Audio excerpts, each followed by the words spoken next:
Hello, everyone. Welcome to The Real Truth About Pro Wrestling. I'm your host, Aaron Hurt, joined this time by our special guest co-host, Bryan Blade. Bryan, it's great to have you here. The theme of this podcast is the opinions from a journalist and an announcer like myself, and yourself being an experienced wrestler, somebody who has seen it all in wrestling over the past 40 years or so. So you are definitely a great person to have joining me to talk over some of the subjects that are on the minds of everybody in pro wrestling here today. So, Bryan, first, let's talk a little bit about what we got going on here at PWA. This is your first time back in action. You're going to be in the corner tonight for JTH and our new buddy Jake Rowan for this big tag team match. Talk to everyone a little bit about that. Yeah, Aaron, thank you. This is great. Thank you for having me here tonight. I'm going to be in the corner of JTH and Jake, and we're going to have a good time. And I had to come back. I mean, as everybody knows, I retired back in August of last year, and I was done. I was finished. My time in the ring was over, and I came back for a couple spot shows to be recognized for a couple different things. And at the Wall of Fame, it just so happened that they picked their spot. Let's put it that way. Absolutely. These guys were snakes in the grass, man, for, months and months, apparently. They had some kind of scheme cooked up. And, I took it kind of personally with what Joe and Zach, let's call him AOK, what they did, that was just uncalled for. And I know a lot of the fans share those feelings, and they've been definitely keeping up with everything that's been going on. And I know that they're definitely going to be on your side tonight. And well, Aaron, I don't want everybody to get the wrong idea, because, you would think that after 30 years I would see something like that coming. But I'm not mad because they did it. Okay, this is wrestling. This stuff happens. And to be honest with you, this is exactly what I would have done when I was his age to get noticed. You hit the guys with the most experience, and, you do something just completely outrageous to get everybody's attention and to get the promoter's attention and the championship committee's attention. And something big like that is, it goes a long way. But the problem with this is during the aftermath is when, they did all that internal damage to me, and, it didn't seem like a lot at the beginning, but, a few weeks later, I'm getting rushed to the hospital for emergency surgery for internal damage. So, he almost took me from my family, and that makes it personal. Absolutely, and you shared a lot of thoughts about this in an interview we just recently put up on our YouTube page, so fans check that out. But yeah, definitely a big part of our event tonight here, the Shot at Greatness at the PWA Legacy Arena. You should be seeing some footage from this event on the YouTube page fairly soon, but you will have an opportunity to get tickets for the next event currently scheduled for May the 11th in plenty of time. So we hope that you're joining us soon, you're following along with us, but we're going to get into the major topics around the rest of the world of pro wrestling. There is a lot going on. I think we're going to start with WWE and then switch over to AEW, because there are a lot of controversial things going on over there, not necessarily related to what's on their programs, but we'll get into that further as we move along. We only got about 25 minutes or so. As we said, we're getting ready for this big show, but first and foremost, we've got Backlash coming up next week, headlined by Cody defending title against AJ. I'm looking forward to this match. I think that one's going to be hot. I think this has a chance to be a real show stealer. It's been said, I don't think that AJ is actually capable of having a bad match. And with this being in France, with this being such a special thing, I think these guys have an opportunity to really do something special. So I'm looking forward to that. But I wanted to get your opinion on Damian Priest and Jey Uso. For my money, this is make or break for Jey Uso, and very much so for Damian Priest. He's got to start this title reign out strong.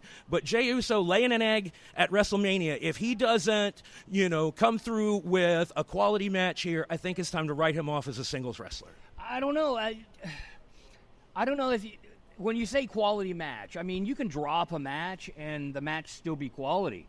If he could come out of this looking really, really good and still lose. True. But, you got Damian Priest. He just alienated the entire Judgment Day group, and told him he didn't need them. Yeah. So, when he needs them most, maybe during this match, they might choose not to show up. Absolutely, and that does make that very intriguing. And I think that both men are probably as aware of the importance of this match and the opportunity that they have. Let's not be naive and think that these guys aren't professionals striving to, to keep pace with what everybody else in that organization is doing, because it's just starting to dovetail in a way that I feel is very successful. And on the upside, yeah. At least Jay doesn't have to worry about Jimmy right now. Absolutely. Jimmy's been sidelined, but that doesn't stop the rest of the bloodline from interfering. Certainly not. They've been rattling a lot of cages all over. Well, there's, rumors about another member of the Fatu family, Jacob Fatu. Some people might know him from MLW. If that man gets unleashed on the WWE in conjunction with Tama Tonga and Sikoa and this newfangled bloodline, it's a whole new ball game. But you talked about the Judgment Day, some serious injuries afflicting them, along with the interpersonal, interfactional strife. Not only did Rhea Ripley have to shockingly surrender the championship, which was subsequently won by Becky Lynch. Yeah. But Dominic is now injured. He's injured his ligament in his elbow. His elbow, yeah. I've seen that. The Tommy John surgery, which is often given to baseball pitchers who throw their elbow out trying to throw the ball as hard as they can. It's essentially a procedure where they take a ligament from another part of the body and graft it on there, but he's out for 9 months. And I think that this is rather fortuitous timing, because we don't have to find out if Dom can sink or swim on his own for 9 months without Rhea Ripley. And there's not they can come back together now. Like, they both go away at the same time. I think that works. It's unfortunate, but now there's spots for other guys to come up and take. And we'll see what fans think of Dominic when he comes back. And he's not going to be gone. He's not going to be, living in a cave somewhere. He's probably going to be on TV. But is he going to be a contributing member of the Judgment Day? That's the important thing. Well, and not to cut you off. Sorry, go ahead. But the LWO thing. We found out that Carlito was the guy that attacked Dragon Lee, and then we've got Escobar and, Legado del Fantasma, and Dominic's in the mix of that.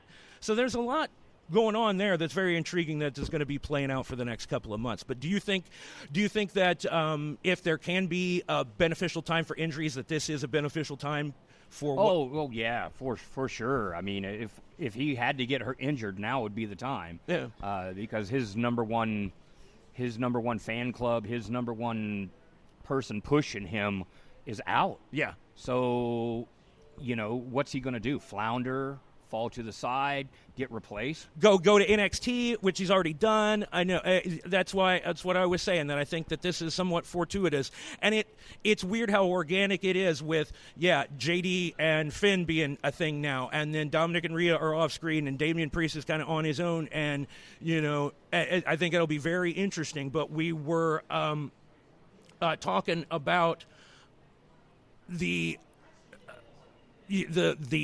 situation with WWE and their main event scene. We also had some very interesting comments that, with you being a longtime fan as much as I am, we'll probably have an opinion on this. And hey, here's Kevin. Maybe we'll get Kevin to jump in here at the end of our broadcast for a couple of thoughts and opinions. But apparently WWE is declaring the end of the PG era with this WrestleMania and with the change of attitude of The Rock. Things like Paul Heyman's speech. Do you feel that is simply semantics? Is that going to mean anything, or is that marketing speak? I don't know, to be honest with you, because, the WWE has gone from being kid-friendly to the extreme during the 80s and early 90s to the Attitude Era and beyond, and beyond. And, they've been very risque. Yeah. Where does that go with the new programming? Well, I mean, they'll be on Netflix, so they won't have to worry about too much.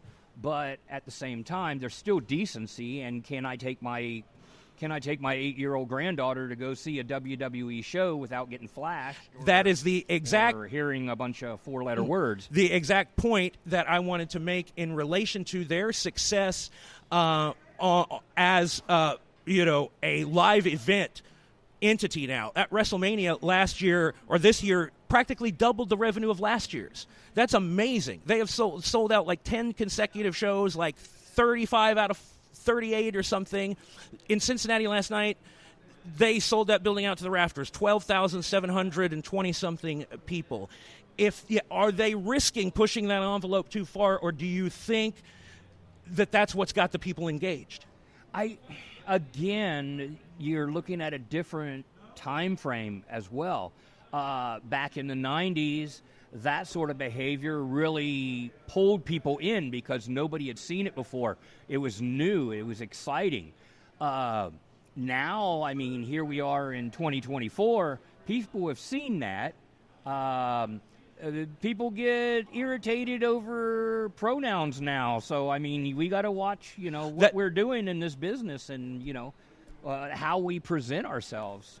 It could go either way. It's one of the very unique aspects of the wrestling business in that, you want to cultivate excitement, controversy. You want to cultivate this heightened atmosphere. But, yeah, you run the risk of violating a lot of so-called real-world conditions that shouldn't be, lines that shouldn't be crossed. But WWE is, apparently from a corporate perspective, they feel like this is – this is the way that they're going to lean into, and I want to see how far they go, how many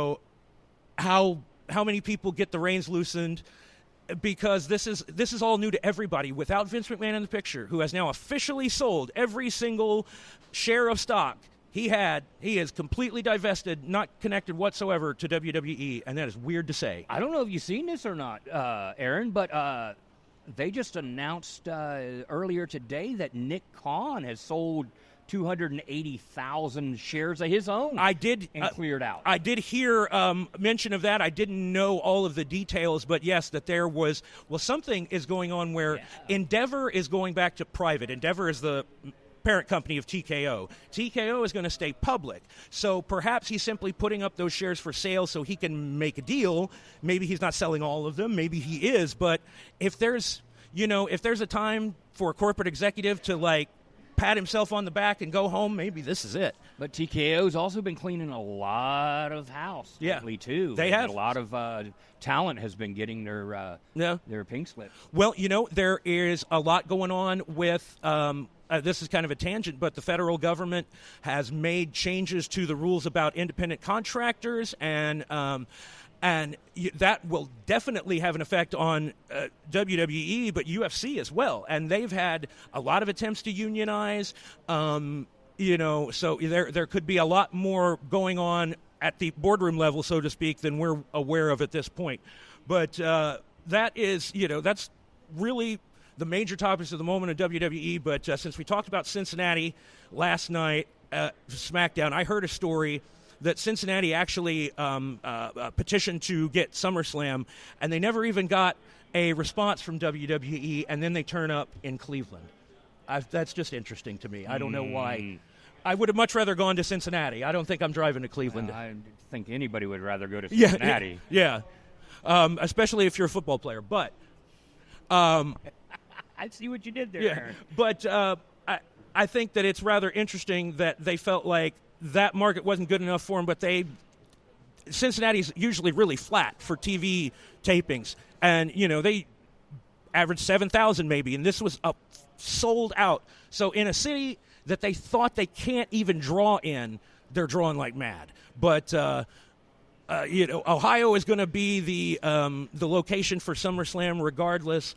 They're talking about WrestleMania in London. I think that's long overdue. I think that the money that they stand to earn from that is just too great. Insane. Well, and the mayor is publicly advocating for it. So, of course, Triple H is like, we'll talk, yada, yada.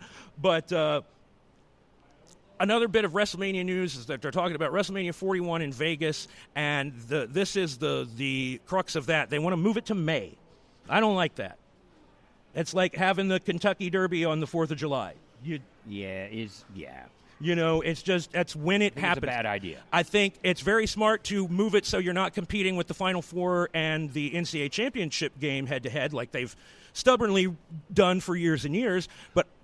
But in retrospect also, looking at this year's WrestleMania and several of them in the past, even the ones that I have attended personally, they tend to use more open-air stadiums. Yeah.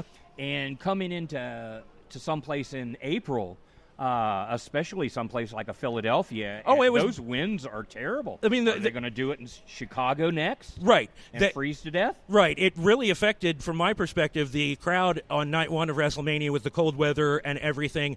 But I think I think moving it earlier into March is better. I say you do it the week before the college basketball championships. I think May is too long. I think that fans will get impatient. I think it throws off the natural cycle of the build that everybody's used to, but it's a new era. It's a whole new era. Right, and there's only so many stadiums in the South that can put the numbers up that they would need for a successful WrestleMania. You have your Orlandos and you have your Dallas and Houston and L.A. Now it looks like Vegas as well. They've done WrestleMania in Vegas before. Right.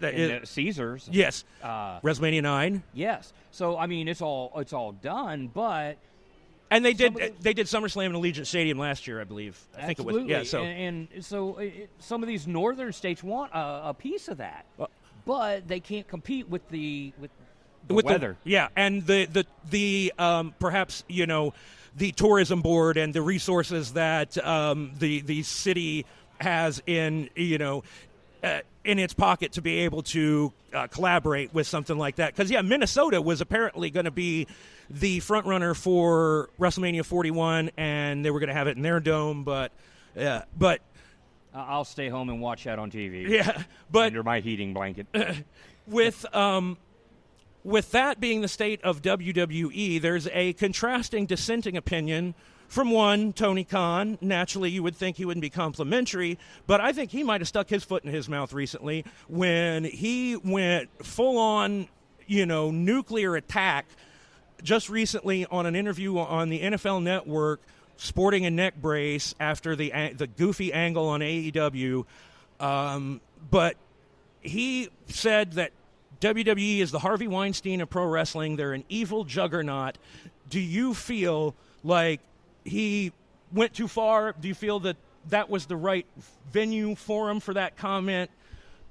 Well, I mean, look, you are only as good as your competition. Yeah. And the WWE found that out back in the 90s when they got rolled over by WCW. And then they had to fight their way back. So you can't continuously trash your competition. The WWE in the past has, most of the time, they have chose to ignore competition rather than talk trash about them. And, I think Tony might have stepped in it this time. And, Well, he was very braggadocious about some of those factors that they are the most successful competitive startup sports league since the original AFL in 1959, which lasted until 1970. But I think that that's far too long in the past to really make a comparison. That sounds great from an accountant standpoint, from a marketing standpoint, but I think that they're not. When you are wearing a neck brace from the phoniest looking angle I've ever seen, and something that is veering further and further into work shoot stuff that really smells of bad late era WCW, that's kind of turning some of the fans off. I think these factors combined just made it a bad time to make that kind of statement. Yeah, following that on the CM Punk release of that video from back at the London show, the All Out. Oh, yeah. Absolutely. That was bad press there. I can't say that was a good decision to release that information either.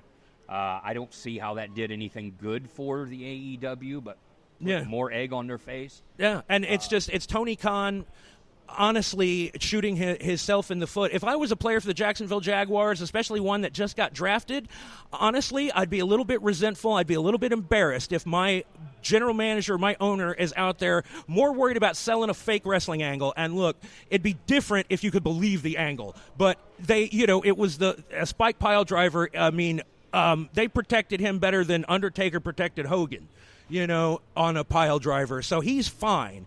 And it makes people scoff at wrestling. It makes the Jaguars look like a Bush League organization. I think it was a bad idea. But, I mean, that's where TNA is, right? Or TNA, that's a Freudian slip there. To me, AEW they got TNA ratings, they got WCW crowds, and they got indie booking with a WCW circa 1998 budget. Yeah. And it's their own fault. They've got so much talent, and they can't get out of their own way booking-wise. But, I mean, I think that, AEW's got a lot of ground to make up. They were recently in Cincinnati, I think so. Yeah, they were recently in Cincinnati, and they barely put 2,500 people in a building. When they were here in Columbus, yet he's bragging about how good his company is doing. Yep. Yeah, they've had some very good showings for some of their bigger shows, but on the daily, on the weekly, they're not putting the butts in seats, and that's the most important thing. Is when you're out there, you got to connect with your people, and if you're not putting butts in seats, you are not doing the job, and all your guys are out there breaking their neck for no reason at all. Right. And, for diminishing returns, for sure.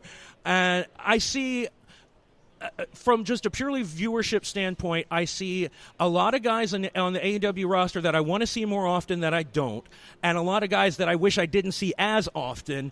I feel like they've got too many guys to feature the ones that will really be, components of a successful program. Well, as you said, this is the same problem that WCW had in the late 90s, where they had so deep pockets that they just hired everybody, but nobody but a select few right that were, in the booker's pocket or projects were getting any face time. You had to go out and do something absolutely crazy to get noticed. Yeah. And and it's the same mindset that Tony Khan is apparently in now. What can we do to draw a rating next week? What can we do to draw a good house in a month, draw a good pay-per-view buy in 3 months, really pop a killer TV rating with this angle in 6 months? It's what can we do next week? And if you can, you've got as much chance of, stumbling over a Rolex in the street or winning the lottery as you do coming up with that on the spur of the moment. That's going to click and going to work. Right. And, what are they doing to help their younger guys? They're guys that are supposed to be being brought up to replace the older ones that are eventually going to leave. They're paying big money to some of these guys that I haven't seen on TV in at least 4 or 5 months. Absolutely. Where is Jake? What is? Are you talking about from Jericho's group? Oh, Jake Hager. Yeah, Jake Hager. Where's he at? Where's he been? Yeah, he just kind of disappeared off the roster. Yeah, they've had so many stop-start pushes with guys like Wardlow, guys like Ricky Starks who are out now, who's out now. They've got to just focus. I like watching Collision because it's a wrestling show. Dynamite is a little bit too frantic in the bad WWE way, but they, when you can put Danielson and Ospreay in a ring together, you're going to get eyeballs on it. You're going to have great matches, and you need to use those things to serve all of these other things. The new talent, new fans you're trying to bring in, building houses, building an audience of people who aren't agreeable. Yeah, who aren't living and dying by what is said on the internet and letting that dictate your promotion and your booking. And AEW has a select viewership. They have diehard fans that are going to come see them every single time they're in their area. Mm-hmm. They're going to tune in every week. but at the same time, they're not doing enough to pull in those fans that are on the outskirts. Yeah. Those WWE fans that want to take a look, that want to have a little more time, watch something else. They're trying to bring in a lot of the Japanese guys to bring in that demographic of people that like the Japanese style of work.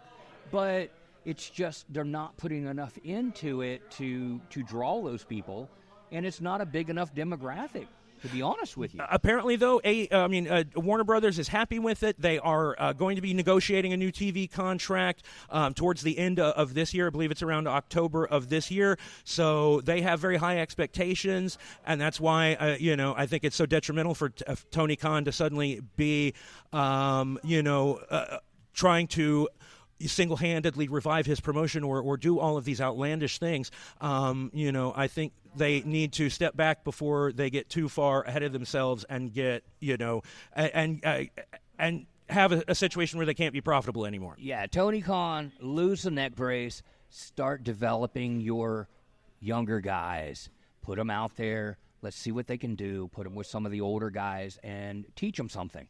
Well, Bryan, I think this is a good time to start wrapping things up. If you have any final thoughts on anything that we have discussed so far, let's get those in, and then we can get ready for our big night here at the PWA Legacy. It's going to be a terrific night tonight at PWA. If you are listening right now, guys, come on out. Get to the arena.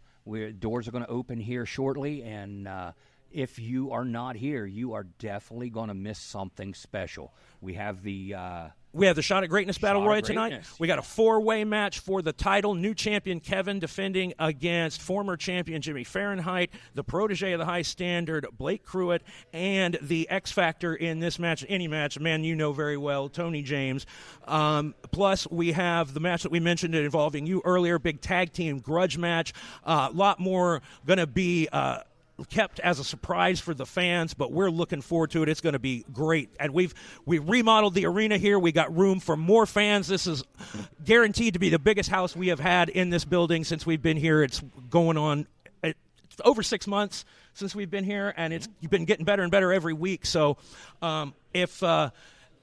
if that's all we've got, then let's wrap it up. Bryan, thank you very much for joining me. Thank you so much for having me, Aaron. It's been delightful. It's been great, and I always enjoy it. Hope you have me back sometime. Indeed. Well, this is becoming a regular feature of show days for us. I look forward to the opportunity to sit down with someone and talk about this stuff, because I'd be doing it anyway, annoying everybody in the back, so at least we can maybe get something out of it.